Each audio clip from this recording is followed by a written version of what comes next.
The following podcast has coarse language, sensitive subjects, and will make you afraid to turn out the light.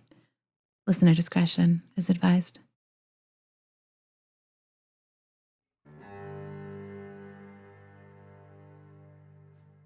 Fear. It's not to be taken lightly. It's what disables us into irrational thoughts. It brings out the monsters and makes us pray for the daylight. It can seep into us like rain into soil, turning every noise into impending doom. You can soothe yourself, say it's not really there, but the fear feeders won't allow that. They encourage your cries and make the night a little darker, because they need your terror to survive.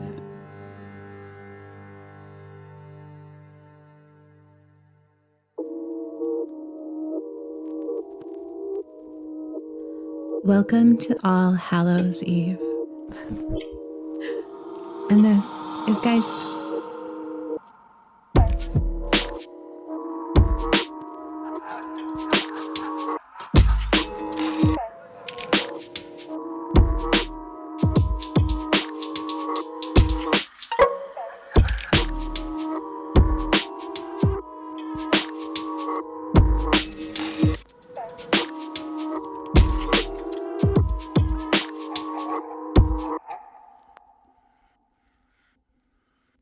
A family of 6 sits down for dinner.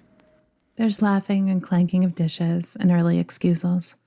As the children leave the table and head up the stairs, something is watching, eyes peering from beyond, until one of the children notices, and then can't unnotice. So I grew up in Perth, Ontario, a small little town, population of about 6,000. Everybody knows everybody's business, but it is really beautiful.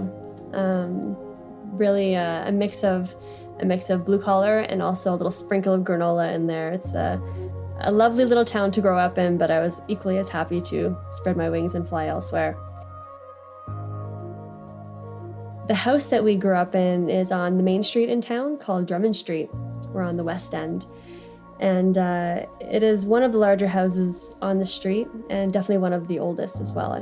Beautiful big house. Big old Victorian home. It's very old. I think it was built in 1902, 1903.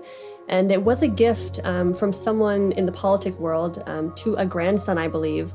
Super like Victorian style, beautiful old railings.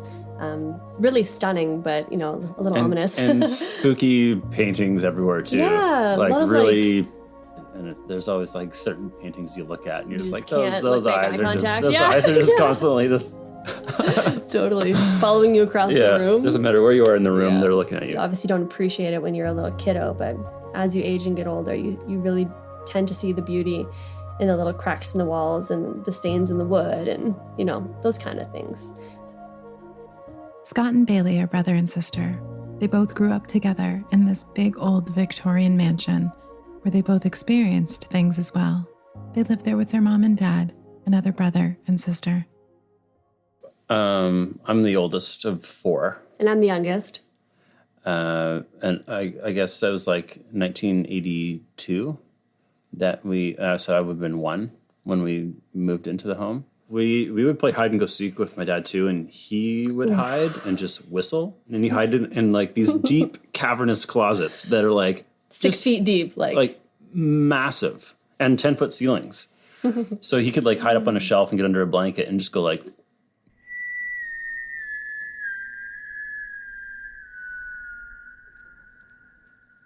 And that's all he would do. And then we'd like scurry around checking closets and you'd hear it again. Come on.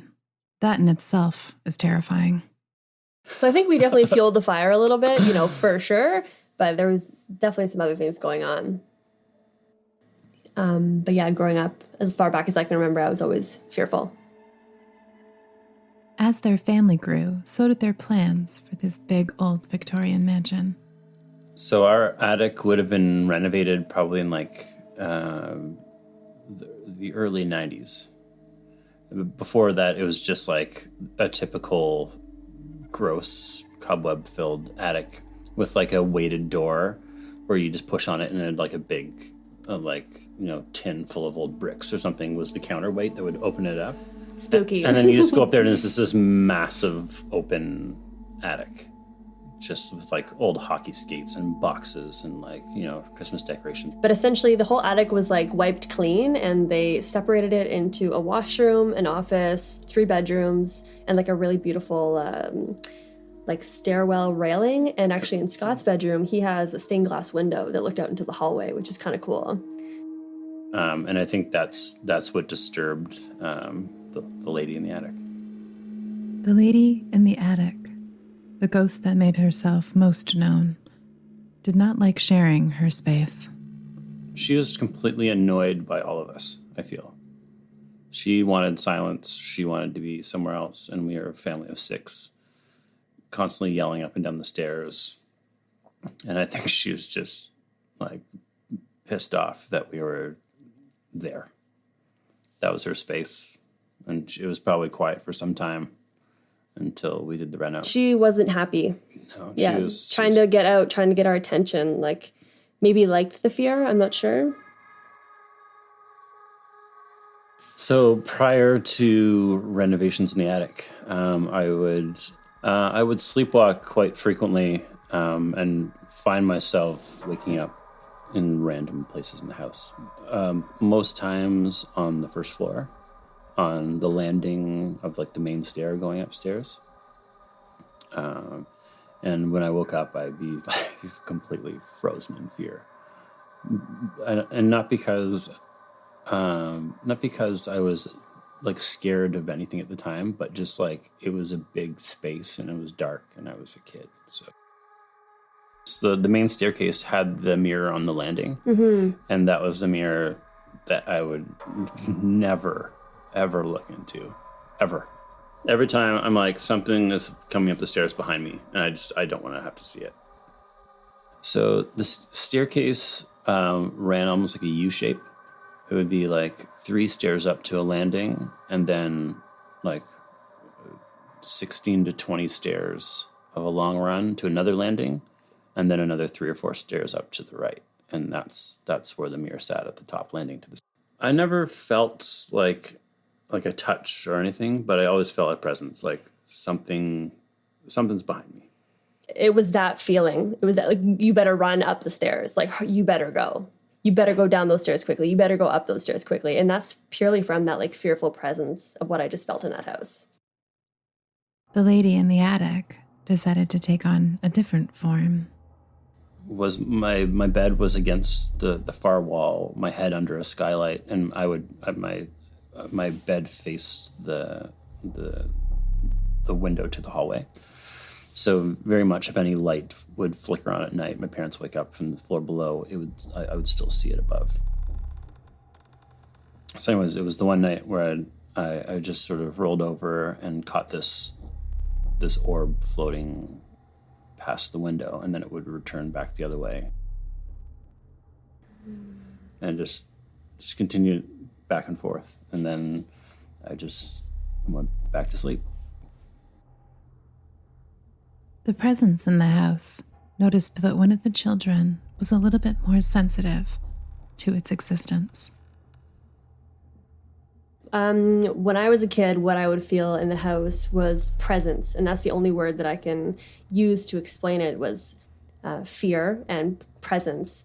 And the fear might have been just because I was a kid and it was so unknown, like the presence maybe always wasn't, a negative one or, a mean one, quote unquote, but presence 100% through and through. There's a little sunroom on the back of the house that attaches to the garden.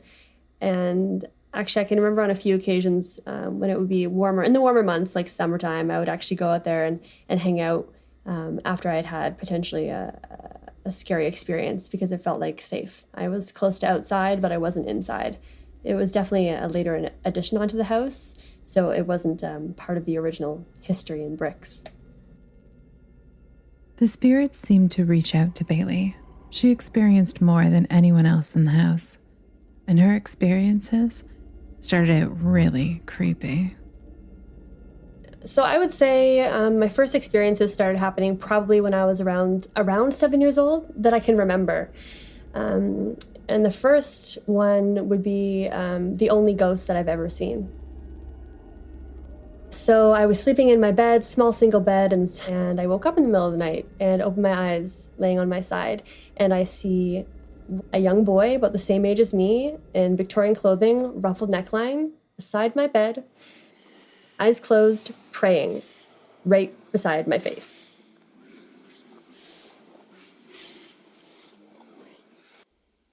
So open my eyes, freak out, freeze in fear, close my eyes, open them back up, he's gone. I can still visualize it like it happened yesterday. It is the first ghost I had ever seen, and it has been the last since. I've been replaying it through my mind for over 15 years, but I don't remember it really telling anybody or mentioning it to my siblings or my parents. Yeah, it was more private. And if that wasn't terrifying enough. Yeah, so I never saw what looked to be like a visible ghost after that, but I definitely experienced some, I don't know, you talk to someone who doesn't believe in ghosts and they would say, yeah, that's sleep paralysis. But on 2 different occasions, I was quite young, say maybe around 10, and the other one maybe around 12. The first one, I had woken up in the morning and I had heard growling at the foot of my bed. And as my heart started to pound harder and harder, it was confusing whether it was hearing my own breath, what I thought was this other, demon, monster, ghost.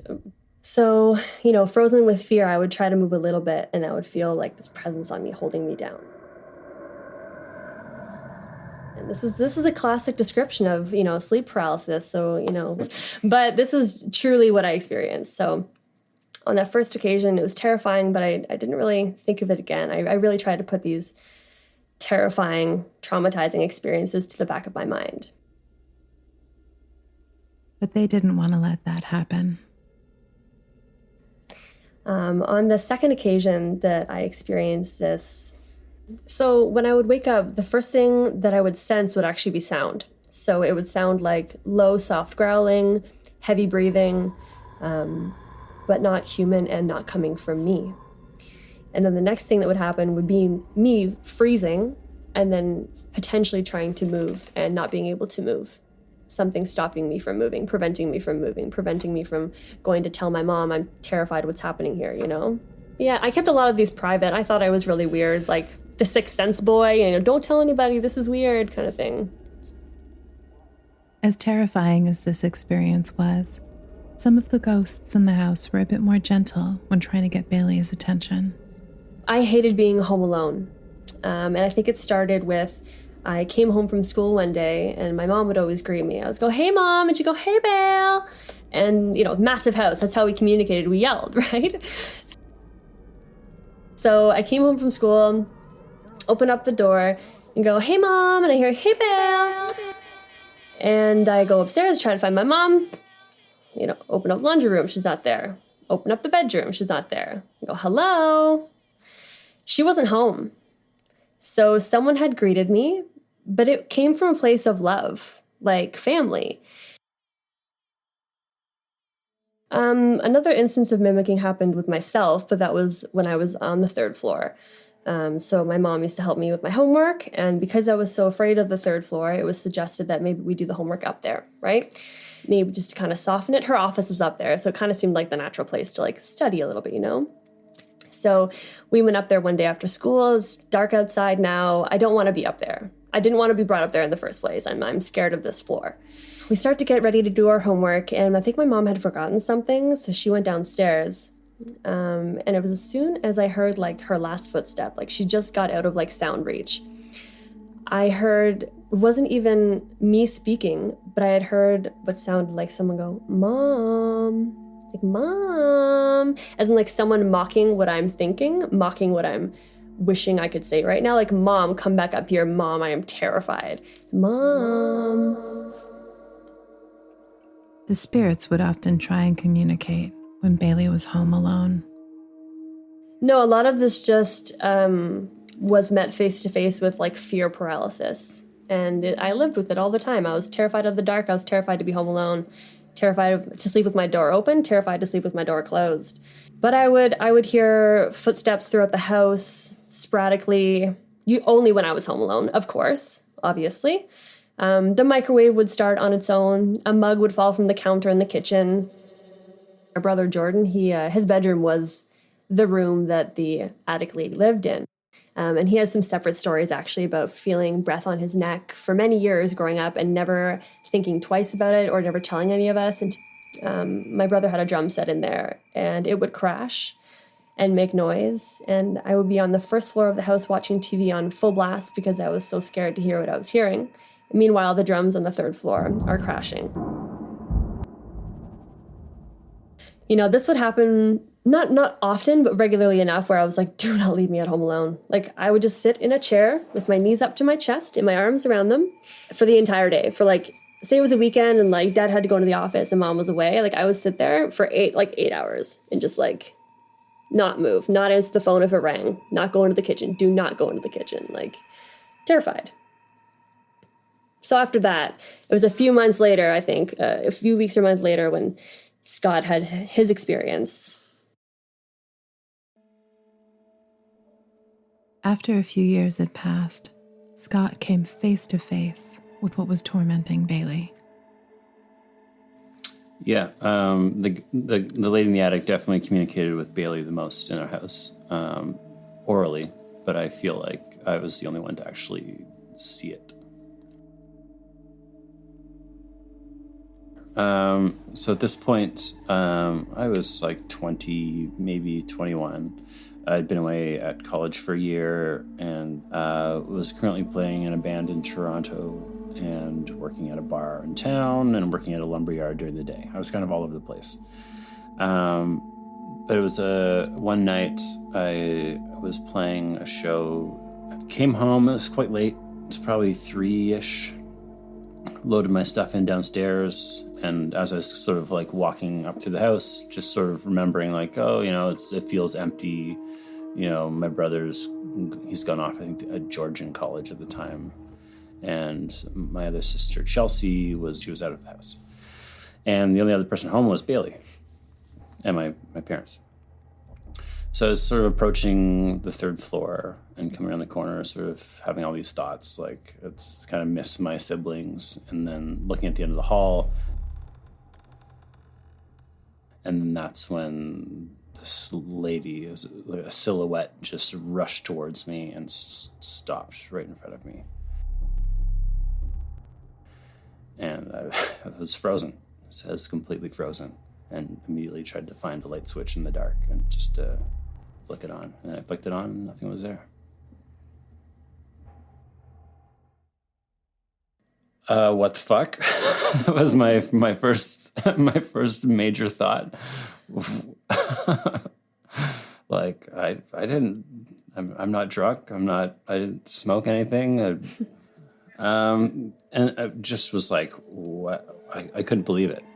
And then went into my bedroom and left the light on and just laid in my bed, looking through the window into the hall, just waiting. I was just like, it's coming back. It's going to come to my door any second. I'm going to see it out of this glass window first, and it's going to just come through my door. The third floor had been completely empty probably for at least a few months at that point. And then Scott approaching the third floor at 3 a.m., you know, maybe that was her time and her space. And she was like, do not come up here. This was mine again. Don't come back up here. We're done here. Yeah, I think it was shortly after I had my experience in the attic. Mm-hmm. That's when I sort of approached my mom in the morning. I was like, hey, so last night, some stuff happened. And I think shortly after that is when she was like, okay, we gotta check this out. How I even found out about the attic lady was I overheard either my mom or my brother say, don't tell Bailey. And it was at the end of the story, at the end of Scott telling my mom what had happened, or they were discussing it in private, and I heard, and don't let Bailey find out. Don't tell Bailey. And I went, you better tell me what's going on right now, because I will have none of this.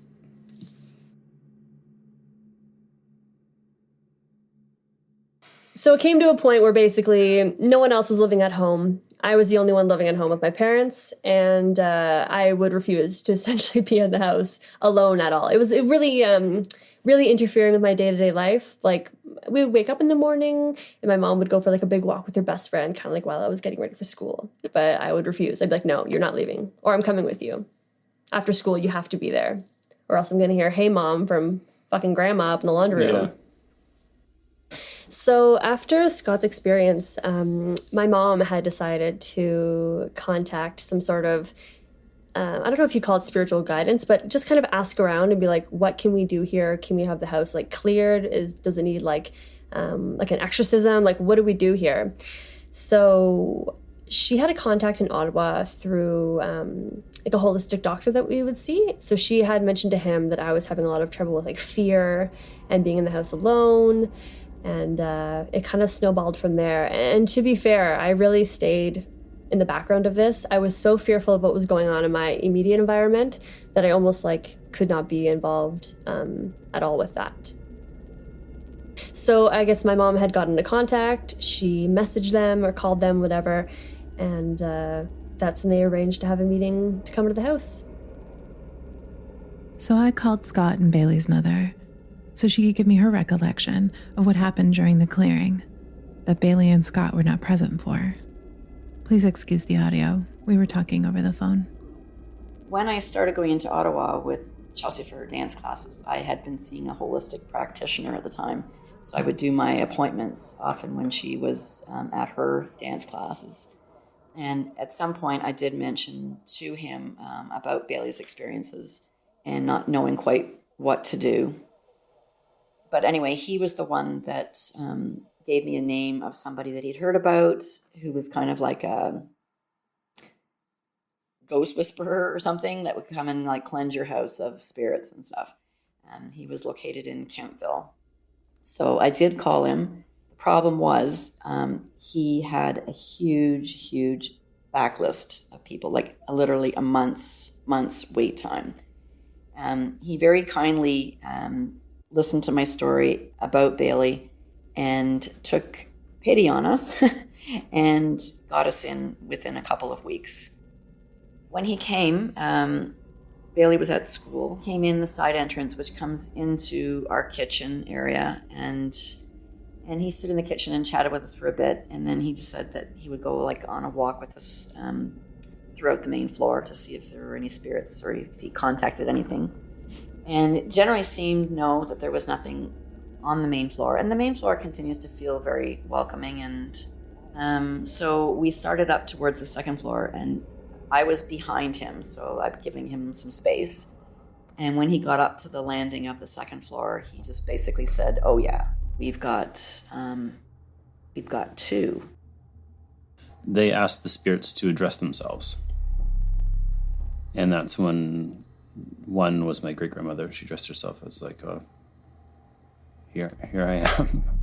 In the laundry room, Yeah. hilariously enough. Yeah. And then the other, and they both said that they were trapped and they wanted to be elsewhere.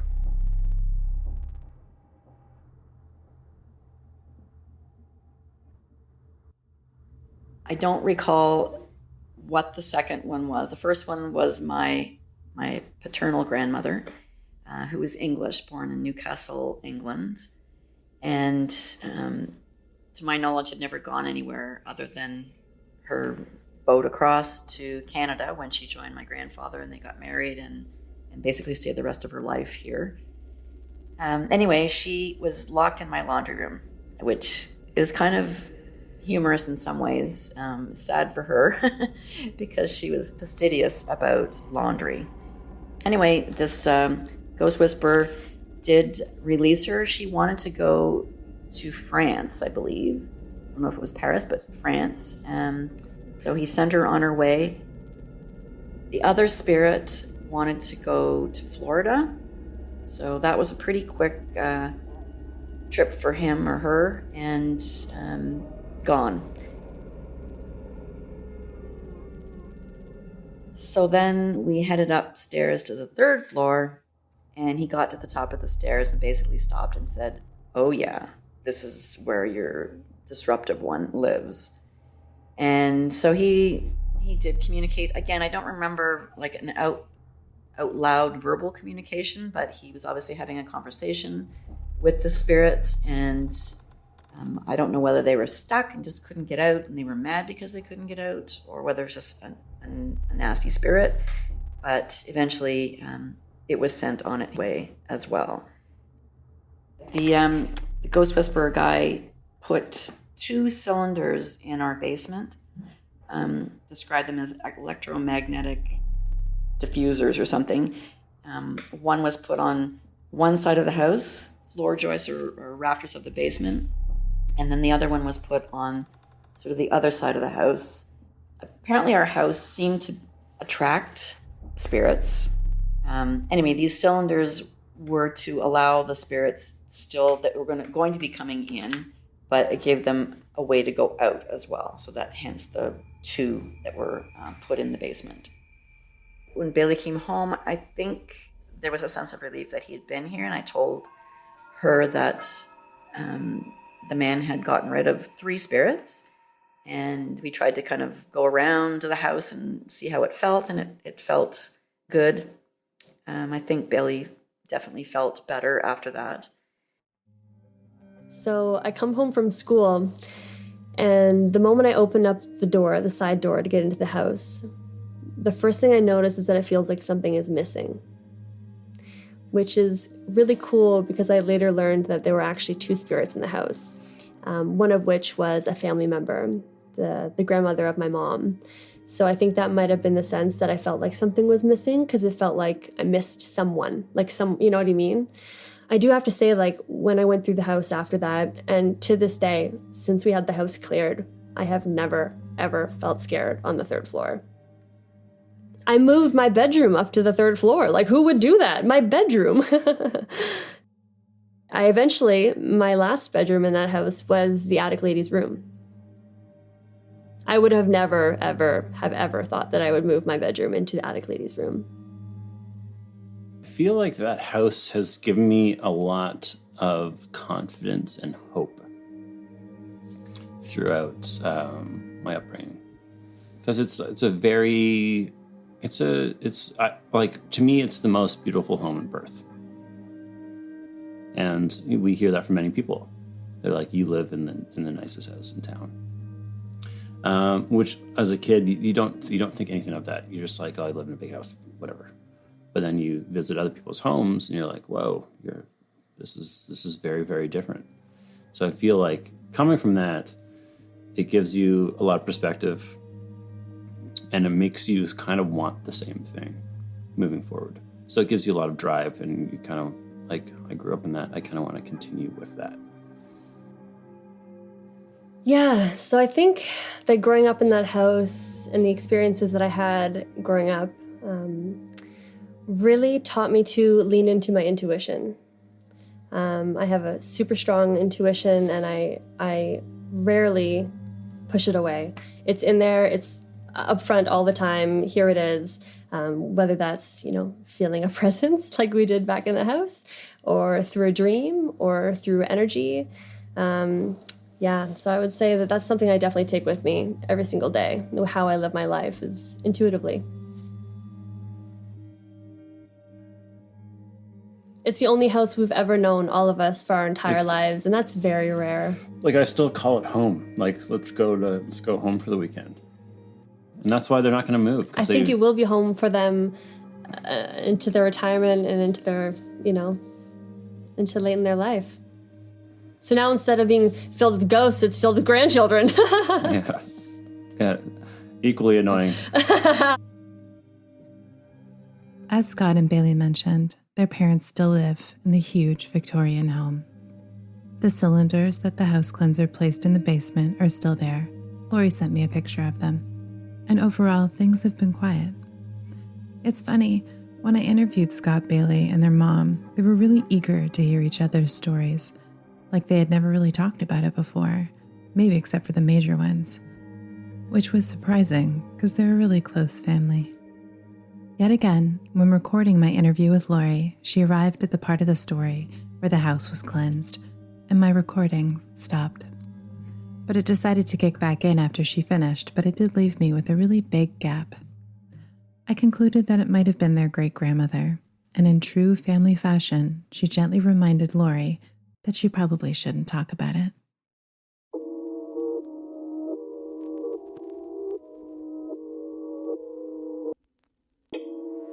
If you have a story you've been hiding, submit it to us at geistpodcast.com.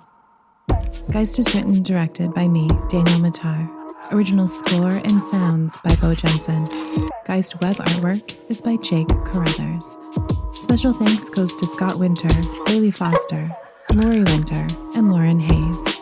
Follow us on Instagram at Geist_podcast. And don't forget to subscribe and rate Geist on Apple Podcasts. And it makes it easier for people to find us. Thank you so much for listening, and sleep tight. That was so fun. That's great. Woo! That was so fun. I feel like I talked way too much. Apologies. No. Like I wanted you to. Wow, I forgot all the crazy shit that went down. And the end. On the next episode of Geist.